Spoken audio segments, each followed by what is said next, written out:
அமைப்பாளர் திரு பாலமுருகன் ஐயா அவர்களை அன்புடன் வழங்குமாறு கேட்டுக்கொள்கிறோம்.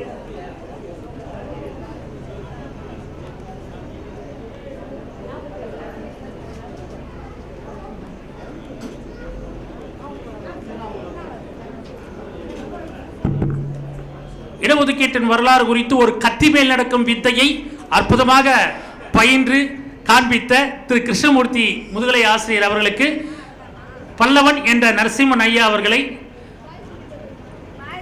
இதழ் ஆசிரியர், இதழ்களில் எழுதியவர், கவி ஓவியர்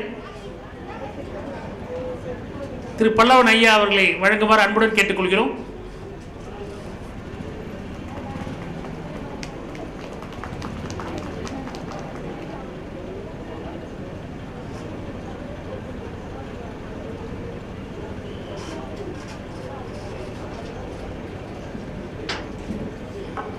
இரத்தத்திற்கு மட்டும் உறையாத தன்மை இருக்குமானால் போர்களினால் சிந்தப்பட்ட இரத்தத்தினால் இந்த உலகில் உருவான ஆறு இன்னும் ஓடிக்கொண்டே இருந்திருக்கும் என்ற ஒரு வரியுடன் ஜெருசலேம் என்ற புத்தகம் தொடங்கும். மாண்டிஃபயர் என்பவர் எழுதிய அந்த புத்தகத்தை சந்தியா பதிப்பகம் நடராஜன் அவர்கள் தமிழில் மொழிபெயர்த்து சில ஆண்டுகளுக்கு முன்பு வெளியிட்டார். என்னிடம் இருக்கின்ற ஒரு பழக்கம், ஒரு நல்ல புத்தகம் என்னை பாதித்தால் அதனுடைய ஆசிரியரை அல்லது தொகுப்பாளரை ஏதேனும் ஒரு முறையில் தொடர்பு கொண்டு பாராட்டி விடுவேன். ஏனென்றால் இந்த காலத்தில் புத்தகம் எழுதுவதோ அல்லது விற்பதோ என்பது தன்னைத்தானே சித்திரவதை செய்து கொள்கின்ற ஒரு விஷயமாகத்தான் பார்க்கிறேன். எழுத்தை மட்டுமே நம்பி வாழ்ந்துவிட முடியாது. ஏற்கனவே நான் குறிப்பிட்டது போல ராஜாஜி அவர்களை சின்ன அண்ணாமலை பார்க்கிறார். தமிழ் புத்தக வள்ளுவர் பண்ணை என்ற ஒரு புத்தக நிறுவனத்தை தொடங்கி நடத்திக்கக்கூடிய சின்ன அண்ணாமலையிடம் என்ன செய்கிறீர்கள் என்று கேட்கும்போது சின்ன அண்ணாமலை கூறுகிறார், ராஜாஜியிடம் நான் எழுத்தாளராக இருக்கிறேன், அப்போ சாப்பாட்டுக்கு என்ன பண்ணுறீங்கன்னு கேட்டார். அதுதான் இன்றும் அந்த சூழல் தான் இருக்கிறது. அந்த வகையில் நான் சந்தியா நடராஜன் கூப்பிட்டு பாராட்டும் போது, சார் இது என்ன புஸ்தகம், அருமையான ஒரு புக்கு எங்கள் பதிப்பகத்து சார்பாக வரப்போது, 1 இல்லை 2 வரப்போது, நீங்கள் படிச்சுட்டு பேசுங்கன்னார். அவ்வாறு அவர் எனக்கு அந்த புத்தகத்தை அனுப்பிட நான் வலிந்து அதற்கான தொகையை அவருக்கு அனுப்பி தந்தேன். ஏகே செட்டியாருடைய ஒட்டுமொத்த நூல்களையும் தொகுத்த அந்த புத்தகம் தான் அது. ஏகே செட்டியாருடைய படைப்புகள் 2 பாகங்களில் வெளிவந்தது. தொகுத்தவர் இங்கே சிறப்புரை ஆற்ற அமர்ந்திருக்கும் திரு கடற்கரை மத்த விலாச அங்கதம் அவர்கள். ஒரு காலத்தில் அவலூர்பேட்டை என்ற எங்களுடைய சிறு கிராமம் கடலூர் மாவட்டத்தில் இணைந்திருந்தது. அந்த வகையில் கடலூர் மாவட்டத்தில் விருதாச்சலத்தில் பிறந்தவர் எங்கள் மாவட்டத்துக்காரர். தற்போது நாங்கள் விழுப்புரம் மாவட்டமாகிவிட்டோம். ஆனால் ஒரு வகையில் எங்கள் மாவட்டத்துக்காரர். தந்தையார் ஹைதர்கான், தாயார் நூர்ஜஹான். 1978ஆம் ஆண்டு ஜூன் மாதம் 1ஆம் தேதி பிறந்த இவருடைய இயற்பெயர் ஹைதர்கான். ஆனால் எத்தகைய மத அடையாளம் இருக்கக்கூடாது என்பதற்காக கடற்கரை என்பதை தன்னுடைய புனைப்பெயராக சூட்டிக் கொண்ட இவர் குங்குமம், குமுதம் உள்ளிட்ட இதழில் பணிபுரிந்தார். தற்போது ஒரு ஃப்ரீலான்ஸ் ரிப்போர்ட்டர் என்று தன்னிச்சையான ஒரு இலக்கிய வாழ்வை தேர்ந்தெடுத்துக் கொண்டிருக்கிறார். ஏற்கனவே நான் குறிப்பிட்டவர் ஏகே செட்டியாரை தவிர்த்து மகாகவி பாரதியை பற்றி பாரதி விஜயம் என்ற நூலை தொகுத்திருக்கிறார். 1000 சொச்சு பக்கங்கள். அது போதாது என்று அதனுடைய 2வது பாகம். இதெல்லாம் தவிர காந்தியுடைய இறப்பின் போது உண்டான பத்திரிகை பதிவிலும் நூலாக கொண்டு வந்திருக்கிறார். எண்ணற்ற புத்தகங்கள் எழுதியவர். இதுவரை இயல்பின்றி தவிக்கும் வீடு, விண்மின் விழுந்த இடம், கண்ணாடி கிணறு, காப்காவின் கரப்கான் பூச்சி உள்ளிட்ட நூல்களை அழைத்த கடற்கரை மத்த விலாசம் அவர்களை அன்புடன் பேச அழைக்கிறோம்.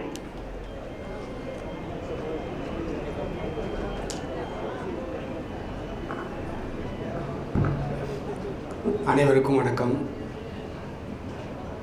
சிறப்புரை என்று வரவங்க எல்லாமே சொன்னாங்க.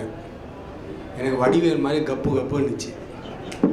என்னடா சிறப்புரைங்கிறாங்களே, நம்ம வாட்டி ஏதாவது சோதப்போனோம்னா இந்த பழைய காலத்து படம்லாம் பார்த்தீங்கன்னா இந்த மைக் மோகன்லாம் படம் பார்த்துருப்பீங்க. இந்த பாட்டு நல்லா இல்லைன்னா சேரால் அடிச்சிடுவாங்க எல்லோரும். நான் கொஞ்சம் என் வயசு ஒத்த ஆட்கள் இருக்கிறதுனால இதை சொல்கிறேன். நல்லா பாடுன்னு சொல்லி எல்லாம் சேரை தூக்கி அடிப்பாங்க. அது மாதிரி நல்லா பேசுன்னு சேரை தூக்கி அடிக்கிற மாதிரி என்ன நாங்கள் சிறப்புரைன்னு எதிர்பார்த்துட்ருக்கோம், நீ ஏதோ சின்னதாக ஒரு உரை பண்ணிகிட்டு இருக்கீங்க அப்படின்னு. அதுக்கப்புறம் வேறு கிருஷ்ணமூர்த்தி, என்னுடைய சின்ன வயசு ஒரு மாதிரி மாணவனாக பார்த்த கிருஷ்ணமூர்த்தி 1 மணி நேரம் முழங்குறார். எனக்கே கப்புங்குது. என்னடா இது, பெரிய தில்லானா மோகனாம்பல் மாதிரி கச்சேரி முடிஞ்ச பிற்பாடு, காரைக்குறிச்சி அரசாசனம் வாசித்த பிற்பாடு நீங்கள் சந்திரபாபு வந்து என்ன ஃபார்மாஸ் எது பண்ணாலும் நமாஸ் பண்ணாலும் எடுபடாது. அதனால் சிறப்புரையெல்லாம் கிடையாது, சின்ன உரை. நான் முதல்ல சொல்லிடுறேன். ஆனால் நீங்கள் யாராவது எதிர்பார்த்து சிறப்புரையாக இருக்குன்னு நினச்சிட்டு இருந்தீங்கன்னா நீங்கள் நன்றி வணக்கம் முதல்ல கிளம்பி போயிடலாம். அதனால் ஒரு சின்ன உரையாக நான் சொல்கிறேன். முன்னால் கிருஷ்ணமூர்த்தி பேசும்போது பயங்கரமான ஒரு இடி, அதுக்கப்புறம் நான் சன்னமாக பேசுகிறேன். இடிக்கு அப்புறம் ஒரு மழை தான் வரும், அது கொஞ்சம் குளிர்ச்சியாக இருக்கும். அதனால் 1 ஹவர் மேலே ஒரு 3/4 மணி நேரம் பேசினார் கிருஷ்ணமூர்த்தி. இந்த இளமையினுடைய அந்த ரத்தம், பாரதி சொல்லுவான்னா ரவுத்திரம் பழகு அப்படின்பா.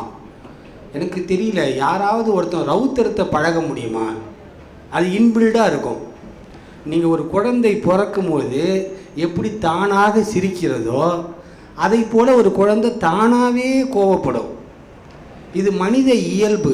கோபம் என்பது மனித குணத்தினுடைய இயல்பு. எப்படி நீங்கள் ஒரு செல்ஃபோன் வாங்கினீங்கன்னா அதில் இன்பில்டாக ஆப்ஸ் எல்லாம் இருக்கு இல்லையா, அது மாதிரி ஒரு மனிதனை நீங்கள் பெற்றால் அந்த மனிதனுக்குள்ளே ஒரு குழந்தைக்குள்ளே தானாக கோபம் இருக்கும். பேனாவை பிடுங்கிட்டிங்கன்னா, கையில் இருக்க சாப்பாட்டை நீங்கள் பிடுங்கிங்கன்னா குழந்தைக்கு தானாக கோபம் வரும். ரவுத்திரம் பழகு, அதுக்கு அட்டை போட்டு நீங்கள் ஸ்லேட்லாம் போட தேவையில்லை. யாரும் புகைப்பிடிக்க வேண்டாம், புகைப்பிடிக்காதீர், இங்கு சிறுநீர் கழிக்காதீர் அப்படின்னு நீங்கள் அந்த உணர்ச்சிகளை ஊட்ட தேவையில்லை. ஆனால் பாரதி சொல்கிறான் ரவுத்திரம் பழகு அப்படிங்கிறான். அது என்னென்னா, அந்த காலத்தில் கொஞ்சம் மட்டுப்பட்டு இருக்காங்க. நீங்கள் அந்த கோப உணர்ச்சிகள், அந்த மாதிரியான அந்த ஆக்ரோஷ உணர்ச்சிகள், அதெல்லாம் யாரிடம் செலுத்த வேண்டுமோ அவர்கள் பால் செலுத்தாமல் மக்கள் அமைதியாக இருக்கிறாங்க. அந்த காலகட்டத்தில் பாரதி சொல்கிறான் நீங்கள் ரவுத்திரம் பழகு. அது பழக வேண்டிய ஒரு பழக்கம் அல்ல, தானாக இருக்கும். ஒரு மனிதன் நடக்கும் பொழுது கால்கள் நட அப்படின்னு நம்ம கட்டளை போடுறதில்ல, அதான் எழுச்சி நடக்கும். அதே போல் நம்ம கிருஷ்ணமூர்த்தி அந்த இளமைக்கே உரிய அந்த ரவுத்திரத்தோடு அவர் ஒரு பெரிய நீண்ட வரலாறு சொன்னார்.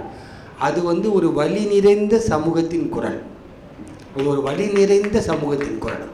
அந்த வலி நிறைந்த சமூகத்தினுடைய குரலை கேட்கிற பொழுது கொஞ்சம் ஆவேசமாக தான் இருக்கும். நான் ரொம்ப அப்பர் கிளாஸு அப்படிலாம் கிடையாது, நானும் டவுன் டு எர்த்து தான். ஆனால் ரொம்ப அடி வாங்கிட்டேன். நிறையா வாங்கி வாங்கி கோபங்கள் தானாக குறைஞ்சிருச்சு. இப்போ நான் மருத்துவமனைக்கெலாம் போகும்போது ப்ளீஸ் சைலன்ஸ் அப்படின்னு போட்டிருக்காங்க. இந்த கோப உணர்வு கூட மனிதனை பாதிக்குங்கிறான். அப்போ நாம் என்ன பண்ணுறோன்னா, கொஞ்சம் வயதாகும் பொழுது நான் குறைக்கல, எப்படி தானாகவே குறைஞ்சிருச்சு. அது நான் ஒன்றும் பழகலாம் இல்லை.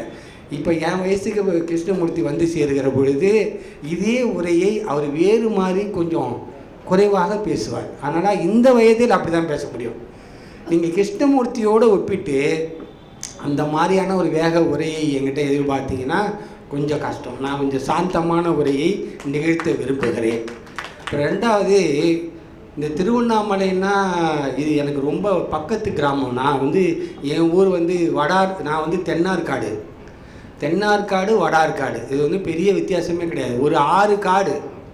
6 காட்டை பிரிட்டிஷ்காரன் அப்படி 2ஆக பிரிக்கிறான். 2ஆக பிரித்தா வடா 6 காடு, தென்னு 6 காடு. நான் தென்னு 6 காடுங்கிறது கருணை மிக்க பூமி, வள்ளலாரை பெற்றெடுத்த கருணை மிக்க பூமியிலேருந்து வருகிறேன். இது அருணை மிக்க பூமி. பெரிய வித்தியாசம் இல்லை. நான் வரும்போது இந்த பகுதியில் பார்த்துட்டு வந்தேன், பஸ்ஸில் உட்காந்துட்டு பார்த்துட்டு வரும்போது அவ்வளவு இந்த கோடை வெயில் தகிக்கிற காலத்தில் எல்லாருமே விவசாயத்தை இப்போ தான் ஆரம்பிக்கிறாங்க. இப்போ நடவு நட்டு அந்த சால் ஓட்டி அந்த பயிர்கள் பண்ணி பச்சை பசேன்னு இருக்குது. நீங்கள் எதுக்காக இதை சொல்ல வரேன்னா, அந்த காட்சிகளை இங்கு பார்க்குறவங்களுக்கு அது பெரிய அதிசயம். ஏன்னு கேட்டிங்கன்னா, நீங்கள் கோயம்புத்தூர் இந்த மாதிரி மேற்கு தொடர்ச்சி மலைகள்லாம் போய் பார்க்குறவங்களுக்கு என்ன தோணுன்னா, குழு குழுப்பாக இருப்பாங்க. அந்த பாஷையிலே ஒரு சாந்தம் நிலவும். கேரளாவிலலாம் போனீங்கன்னா இந்த சாந்தம் நிலவுறதுக்கு காரணம் தண்ணியிலே இருக்கான். குழு குழு குழு குழு குழுன்னு ஐஸ்குள்ளே இருக்கிற ஆப்பிள் எப்படி அப்படியே அழுகாமல் அழகாக இருக்கிறோமோ, அந்த கேரளாவில் அந்த இயற்கையே அவங்கள காப்பாற்றுது. தண்ணியாக இருக்குது. அவனுக்கு ஏன் சார் கோவம் வரும்? எனக்கு காவேரியை பார்த்தா கோவம் வருது. தண்ணியே தரமாட்டேங்கிறீடா, கல்லில் விட்டு அடிக்கலாமா அப்படிங்கிற மாதிரி கோவம் வருது. வறண்ட பூமியை சார்ந்தவன். ஆக அந்த கோவங்கிறது இன்பில்டாக நம்மள்கிட்ட இருக்குது. ஆக அதில் ஒன்றும் பிரச்சனை இல்லை. நான் இங்கே வருகிறது போது பார்த்தேன், இந்த கோவை மாவட்டம், இந்த மேற்கு தொடர்ச்சி மாவட்டம் அதெல்லாம் நீங்கள் பார்த்தீங்கன்னா குழு குழுப்பாக இருக்கும்.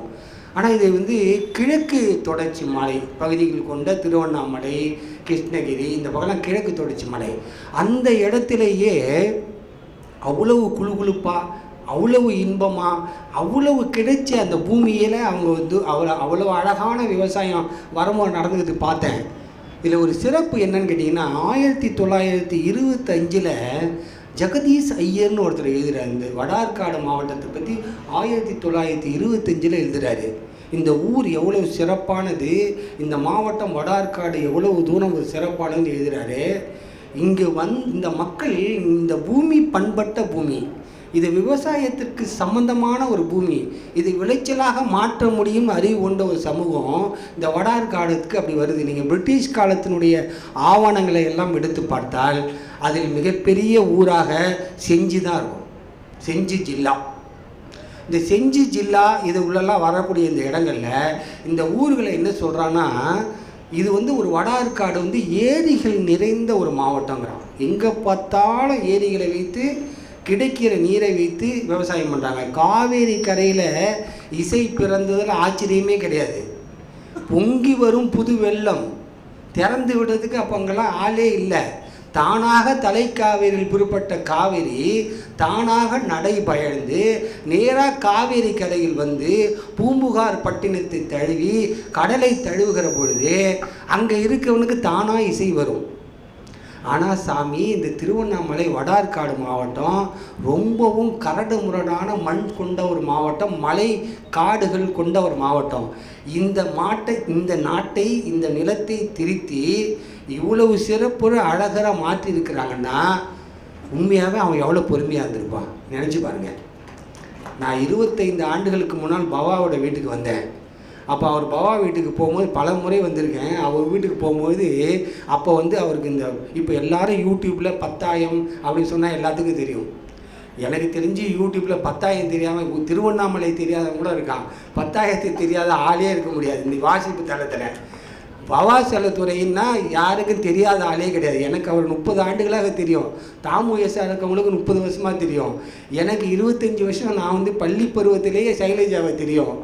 ஆனால் இன்று உலகம் முழுவதும் தெரியக்கூடிய ஒரு ஆளாக இருக்கிறவர் 25 வருஷத்துக்கு முன்னால் அவர் ஊருக்கு போகும்போது சொன்னார், எனக்கு ஒரு சின்ன நிலம் இருக்குது, எங்களுடைய குடும்பத்தினர், என்னுடைய உறவினர்கள், என்னுடைய சந்ததியிலிருந்து வந்த நிலம், அது பண்பட்டு இல்லாமல் கரடு முரடாக கல்வெளியாக கிடக்கு, அதை நான் திருத்தி மாற்றிக்கிட்டு இருக்கேன்னாரு.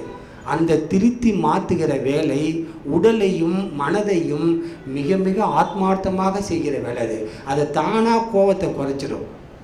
இந்த பூமியை ஒரு மனிதன் இவ்வளவு பண்படுத்தி அழகாக மாற்றியிருக்கிறான் என்றால் அது வந்து மிகச்சிறந்த ஒரு அமைதியினுடைய புரட்சி. அதுக்கெல்லாம் ஹிஸ்ட்ரியில் இடமே இல்லை. பிரிட்டிஷ் ரெக்கார்டில் சொல்கிறாங்கல்ல, செங்கல்பட்டு ஜில்லான்னு போட்டால் பிரிட்டிஷ் ரெக்கார்டில் சொல்லுது பிளேக் நோய் எப்போ வந்தது, இங்கே எத்தனை பேருக்கு தடுப்பூசி 1918 தடுப்பூசிக்கு எத்தனை பேருக்கு ஜில்லாவில் போட்டாங்க, எல்லா கணக்கும் இருக்குது. விவசாய நிலம் என்ன, இதனுடைய வரவு என்ன, இதனுடைய செலவு என்ன. 1940 திருவண்ணாமலை கோயிலுக்கு ஒரு நாளைக்கு 3000 ரூபாய் செலவுங்கிறான். கோயிலுக்கு தினம் 3000 ரூபாய் செலவு பண்ணியிருக்காங்க.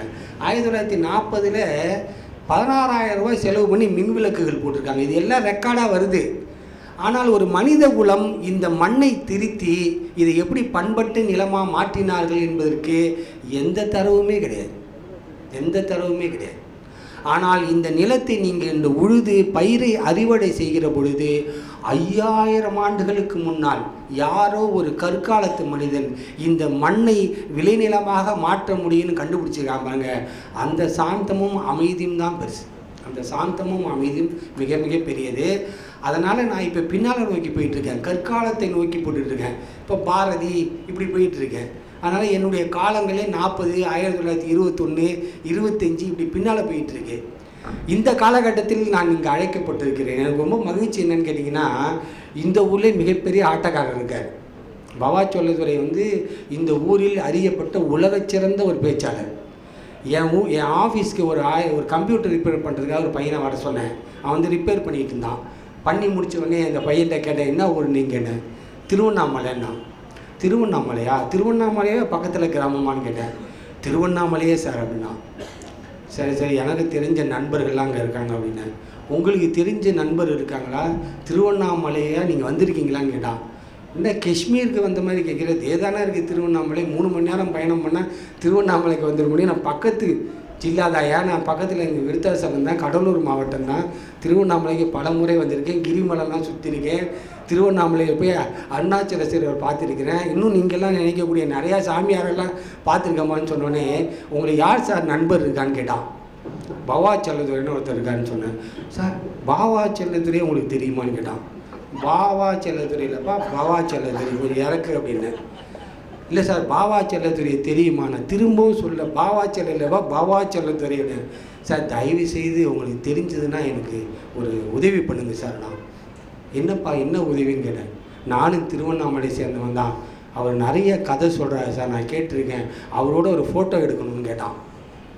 இப்படி ஒரு வாசகனை, இப்படி ஒரு ஆளை கொண்டாடக்கூடிய உலகத்தில் என்னன்னு கேட்டிங்கன்னா, நீங்கள் யூடியூப்பை திறந்தீங்கன்னா ஒரே வசை சார். அவனை செருப்பால் அடிக்கிறது, இவனை செருப்பால் அடிக்கிறது, இவன் அம்மனமாக ஓடுறது, தோசை கருகி போன தோசையை 5 தாட்டி போட்டு அதை காட்டுறது, அப்புறம் ஒரு குழந்தை அஷ்டகோணலாம் ஏதாவது செய்கிறது படம் பிடிச்சி போடுறது, பெரிய பொம்பளைங்களே அஷ்டகோணலாம் நடந்து கொள்வதெல்லாம் பகிரங்கமாக போடுறாங்க. உள்ளே போனால் அவ்வளவு நெகட்டிவிட்டி. ஒரு 5 நிமிடம் நிம்மதியாக ஒரு சேனலையோ ஒரு விஷயத்தை பார்த்துட்டு உள்ளே வரலான்னா இல்லை, அவனை வசை மொழி, வெளியில் எழுத முடியாத மொழிகள், பத்திரிகைகளில் 100 ஆண்டுகள் எழுத முடியாத வார்த்தையெல்லாம் யூடியூப்பில் சாதாரணமாக எழுதுகிறார்கள். அப்படிப்பட்ட ஒரு காலகட்டத்தில் ஒரு மனிதன் ஒரு யூடியூப்பில் உட்காந்துக்கிட்டு வாழ்க்கைன்னா ஒன்றுமே கிடையாது யார், சாப்பிடு, நல்லா சாப்பிடு, உண்மையாக நடந்துக்க, இலக்கியம் பெருசு, இந்த வாழ்க்கை பெருசு, வாழ்க்கையை அனுபவி, இந்த வாழ்க்கையில் இதை விட பெருசாக பணம் காசுலாம் இல்லை, இதெல்லாம் சொல்லிகிட்டு இருக்காரு. இது என்ன மாதிரி தலை காஞ்சவன் கேட்பான். ஏன்னா வேறு வழி இல்லை. வறுமையில் வாழுகிறவனுக்கு நீ கவலைப்படாத தம்பி, நாளைக்கு பணம் வரும்னு சொன்னால் கேட்டுட்டு சும்மா தான் இருக்கணும். அல்லது விதிவசத்தால் நீ பணம் இல்லாமல் இருக்கிறாய், இதை பெற்றுக்கொண்டு நிம்மதியாக யார் பெற்ற இன்பம் பெருக வையகம் அப்படி சொல்லிட்டு நிம்மதியாருன்னு சொன்னால், இப்போ ஒரு 2000 பிறந்த குழந்தைங்களாம் ஒரு அழகான வார்த்தை சொல்கிறாங்க, கிரிஞ்சிங்கிறாங்க. இதெல்லாம் எவன் சார் கேட்பான்? கிரிஞ்சித்தனமாக பேசிகிட்டு இருக்கீங்க, இந்த ஆள் இருக்க திசையே வேணான்னு ஓடிடுறாங்க. ஆனால் இந்த சேனலில் ஒரு ஆள் உட்கார்ந்துக்கிட்டு அன்பு செய், அறம் செய், ஒருத்தவனுடைய பணத்தை அபகரிக்காதே, ஒருத்தவனுடைய நியாயமாக நடந்து கொள், ஒரு நிம்மதியாக வாழ கற்றுக்கொள், உனக்கான வரம்பை வகுத்துக்கொள், அழகான வாழ்க்கை யாம் பெற்ற இன்பம் போல எத்தனை கோடி இன்பம் வைத்தா இறைவான் பாரதி சொன்னது போல இவர் உட்காந்துட்டு சொல்லிட்டு இருக்காரு. என்ன மாதிரி ஆள் பேசினா கிரிஞ்சின்னுறான், இவர் பேசுனா 5 லட்சம் பேர் பார்க்குறான். என்னதான் ரகசியம்னு புரியல. அப்படிப்பட்ட ஒரு பேச்சாளர் வாடுகிற இந்த ஊரில் நான் பேசுகிறதுங்கிறது கொஞ்சம் ரொம்ப என்னை பொறுத்த வரைக்கும் இது சிறப்புரை கிடையாது, ஒரு தாழ்மையான உரை. என்னுடைய இந்த உரையில் நீங்கள் எதிர்பார்க்குற லெவலுக்கு ஆவேசமும் பெரிய ஆட்பெருக்கும் ஆட்டொழுக்கம் இதெல்லாம் நம்ம இல்லாமல் அமைதியாக சில விஷயங்களை உங்களுக்கு சொல்லலாம்னு நினைக்கிறேன். இந்த ஊருக்கும் எனக்கும் ரொம்ப காலத்துமான தொடர்பு இருக்குது. இந்த ஊரோடையே கட்டி ஆழ்ந்த பகுதிகளில் சார்ந்தவர்கள் நானும் ஒருத்தவன். இந்த மாவட்ட நிர்வாகம், இந்த புத்தக கண்காட்சி ஏற்பாடு செய்தவர்கள் என்னை அழைத்து இந்த வாய்ப்பை கொடுத்ததுக்காக அவர்களுக்கு நான் நன்றி பாராட்டுகிறேன். ஏன்னா ரொம்ப ஆத்மார்த்தமும் பேசுகிறவங்க ரொம்ப கம்மியாயிட்டாங்க. ஆர்ப்பரிப்பாக மேடைன்னா ஒரு அரை மணி நேரம் இல்லாத கதையெல்லாம் சொல்கிறாங்க. நீங்கள் கண்ணதாசனை பற்றி தெரியுமா, எம்ஜிஆரை பற்றி தெரியுமா, அண்ணாவை பற்றி தெரியுமா, எல்லாத்தையும் பற்றி தெரியுமான்னு சொல்கிறாங்க. எல்லாமே குறிப்பு எடுத்துகிட்டு வந்து தான் சொல்கிறாங்க. உளமாற ஒரு மனிதனை காதலிக்கிற நீங்கள் யாரை பற்றியும் பேசுகிறதுக்கு குறிப்பே தேவையில்லை, மனசார சொன்னால் போதும். நண்பர்களே, உங்கள் மன உள்ளத்தில் என்ன எரிகிறதோ அந்த விளக்கைத்தான் நீங்கள் வெளியேற்ற முடியும். நீங்கள் வெளியில் ஒரு தானாக ஒரு விளக்க மின்சாரத்தை நீங்கள் உண்டு பண்ணி ஒரு வெளிச்சத்தை உண்டு பண்ண முடியாது. ஆக நான் அறிந்த, எனக்கு தெரிந்த, நான் சரியானதுன்னு நினைக்கிற ஒரு ஆளைத்தான் நான் இங்கே பேச போகிறேன். 1921 பாரதி இந்த திருவண்ணாமலைக்கு வந்தான். நண்பர்களே, அவன் குறைந்தபட்சம் 104 வருடங்கள் ஆயிடுச்சு. இந்த திருவண்ணாமலையில் பாரதி பேசிவிட்டு சென்ற 104 ஆண்டுகள் கழித்து இந்த ஊரில் நான் பேசுகிறேன். 104 வருஷம். இந்த புத்தக கண்காட்சி தமிழில் பதிப்பிக்கப்பட்ட முதல் நூல் தம்பிரான் வணக்கம் பதிப்பிக்கப்பட்டு 450 ஆண்டுகள் கிட்ட நெருங்கிட்டோம். 450 ஆண்டுகள் கழித்து புதுவெளியில் ஒரு கண்காட்சி நடக்கிறது, புத்தக கண்காட்சி நடக்கிறது. நீங்கள் இந்த புத்தகங்களை பார்ப்பதற்கும் நீங்கள் அதை படிப்பதற்கும் ஒரு சமூகம் அல்ல, பல பேர் விளக்கப்பட்டார்கள். படித்தவர்கள் 1920 மிக மிக சொற்பமானவர்கள். படித்தவர்கள் மட்டும்தான் வாக்கு செலுத்த முடியும். படித்தவர்கள்லாம் ஓட்டு போட்டு தான் ராஜாஜி அந்த காலத்தில் 30களில் முதலமைச்சர் ஆகிறார். அப்போ மொத்தமாக மெட்ராஸ் பிரசிடென்சியில் வாக்கு எண்ணிக்கைன்னு பார்த்தீங்கன்னா ரொம்ப சொற்பமானது. படித்தவர்கள் மட்டும் வாக்கு விட ரொம்ப சொற்பமான வாக்குகளை போட்டு வெற்றி பெறுகிறார்கள். படிக்காதவனுக்கெல்லாம் ஓட்டு உரிமையே கிடையாது. இப்போ கிருஷ்ணமூர்த்தி சொன்னார், இடஒதுக்கீடு இதோடு ஓட்டே போட முடியாதுயா. 30கள் வரைக்கும் வருமான வரி கட்டுபவர்கள் தான் ஓட்டு அளிக்க முடியும். படித்தவர்களுக்குன்னு தனி தொகுதி இருந்தது. நண்பர்களே, ஹண்டேன்னு ஒருத்தர் இப்பயும் உயிரோடு இருக்கார். 90 வயது கடந்தவர், ராஜாஜியோடு வாழ்ந்தவர், பல கட்சிகள் காமராஜரோடு தொடர்பு கொண்டவர். இப்போ கூட 90 வயசில் அமைதியாக வாழ்கிறாரு. ஹண்டே நின்று வெற்றி பெற்ற தொகுதி படித்தவர்கள் மட்டுமே பங்கேற்கக்கூடிய தொகுதி. அவர் எப்படி வெற்றி பெற்றார் தெரியுங்களா? அவர் ஒரு டாக்டர். அவர் டாக்டராக இருக்கும் பொழுது கிளினிக்கில் உட்காந்துருக்கிறாரு. வரவெல்லாம் யார் வராங்கிறது லிஸ்ட் எடுக்கிறாரு, எவன்லாம் படித்தவன் வரான்னு.